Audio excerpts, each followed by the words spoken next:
Assalamualaikum warahmatullahi wabarakatuh. Saya Vina Nurmalufat, NIM 2017-0208-028 akan melanjutkan presentasi kelompok 5 yang tadi dibahas pertama oleh Mas Naufal Muzaki, yaitu tentang materi evaluasi pengembangan sumber daya manusia. Untuk yang pertama yang akan saya jelaskan adalah mengenai kriteria yang bisa digunakan untuk evaluasi pengembangan sumber daya manusia, yaitu yang pertama, evaluasi pada upaya. Evaluasi ini digunakan untuk memperhitungkan input atau masukan daripada memperhitungkan output atau keluaran.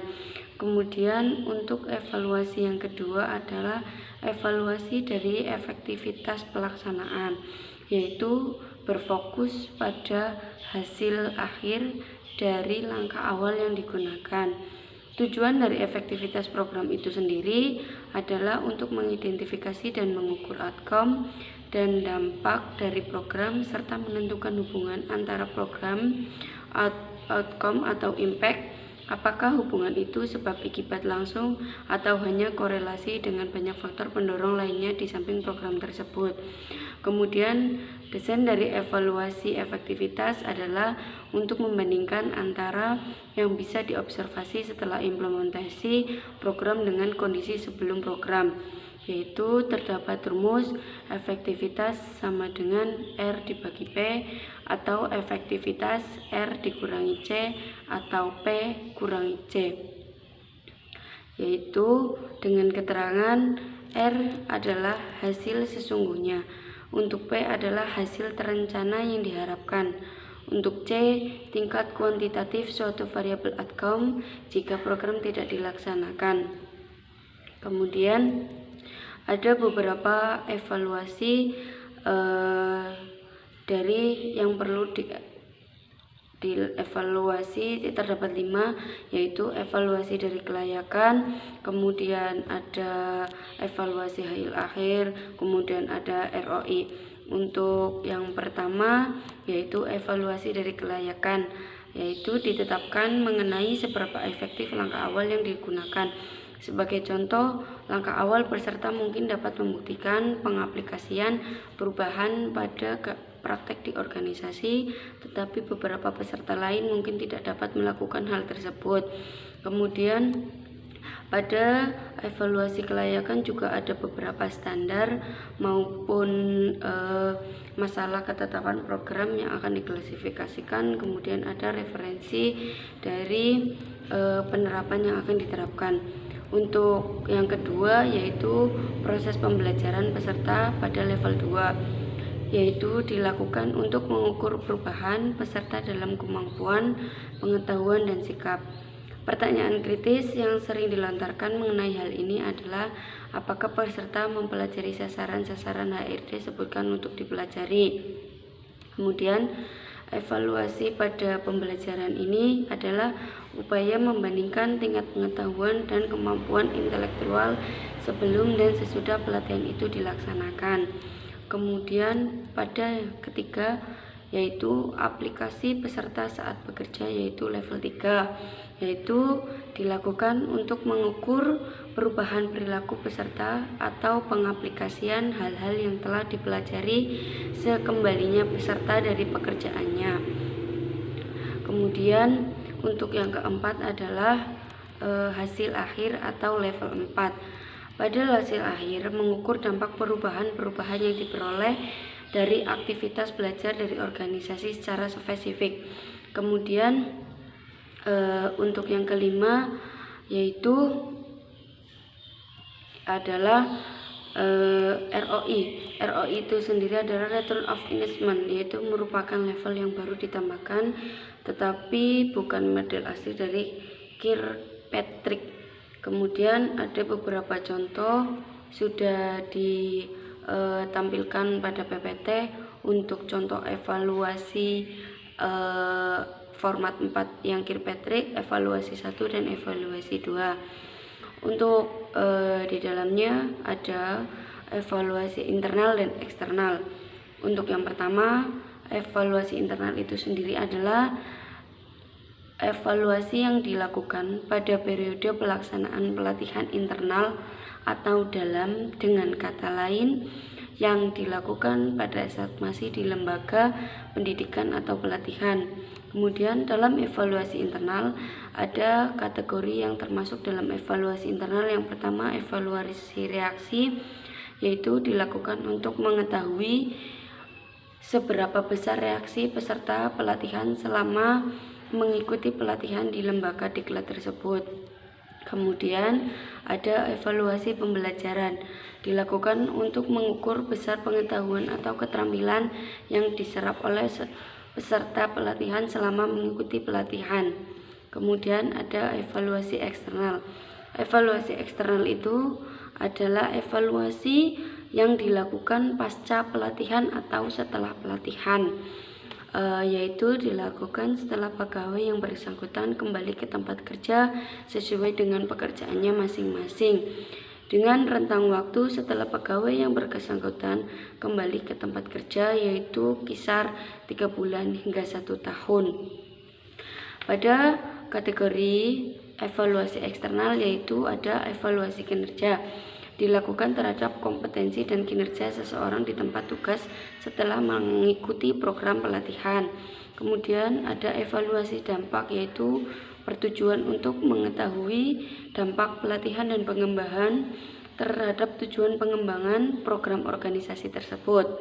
Kemudian untuk materi selanjutnya, metode evaluasi pengembangan sumber daya manusia. Di sini ada beberapa metode yang digunakan untuk evaluasi pengembangan sumber daya manusia itu sendiri. Kemudian proses pengembangan sumber daya manusia itu sendiri terdiri atas tindakan untuk memutuskan kompetensi, keterampilan, atau pengetahuan yang perlu dikembangkan dan bagaimana cara mengembangkan atau mencapainya. Kemudian dalam beberapa metode, yaitu digunakan beberapa tindakan dengan mengacu pada SMART. Yang pertama, spesifik, kemudian measurable, acceptable, realistic, dan time bound. Untuk spesifik, yaitu akan sulit mengetahui apa yang harus dilakukan seseorang untuk bekerja keras. Spesifik itu lebih kepada inti apa yang harus dilakukan oleh si pekerja tersebut agar pekerjaannya dia bisa bekerja lebih keras. Kemudian yang kedua adalah terukur, yaitu mengetahui seberapa cakupan yang dia tahu atau yang dia lakukan, yaitu agar semuanya bisa terukur dengan rapi. Kemudian dapat diterima atau acceptable, yaitu dapat diterima di sini adalah jika peserta harus bertanggung jawab mencapai sesuatu tujuan, maka tujuan itu harus dapat diterima. Mungkin misalnya peserta kemungkinan besar enggan mengikuti arahan. Kemudian realistik adalah kondisi di mana seseorang merasa sudah tidak berpegang teguh pada dasar, namun berpegang teguh pada kenyataan.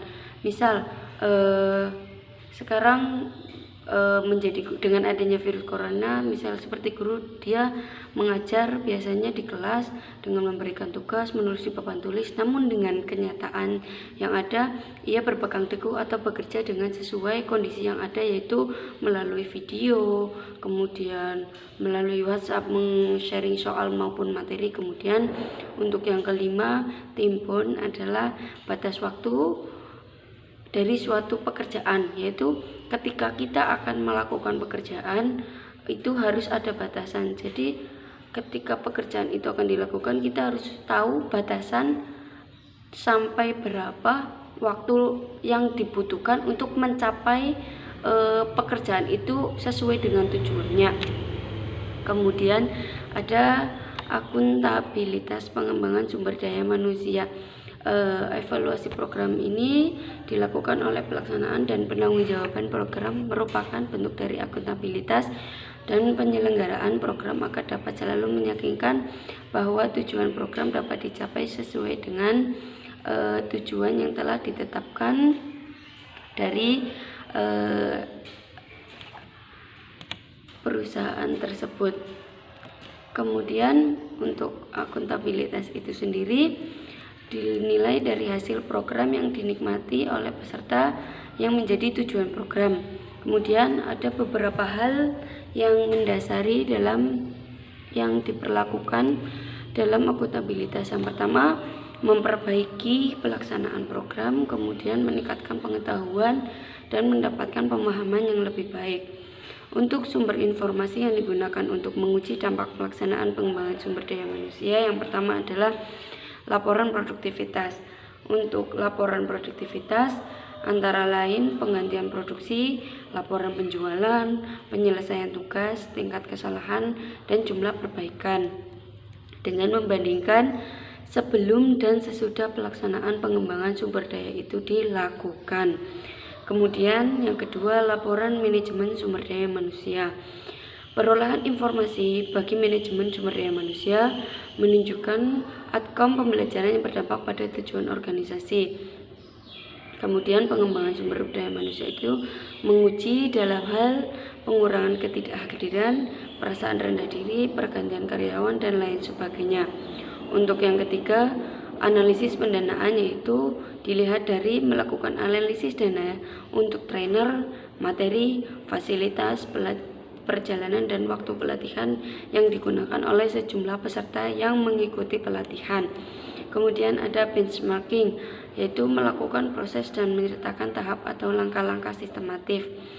Agar benchmarking berhasil dalam pengembangan sumber daya manusia, para profesional harus dengan jelas menggambarkan ukuran capaian dan kemampuan profesional. Agar untuk menggambarkan capaian dan kemampuan harus secara objektif menilai situasi dan sekarang mengidentifikasi bidang-bidang utama dalam peningkatan.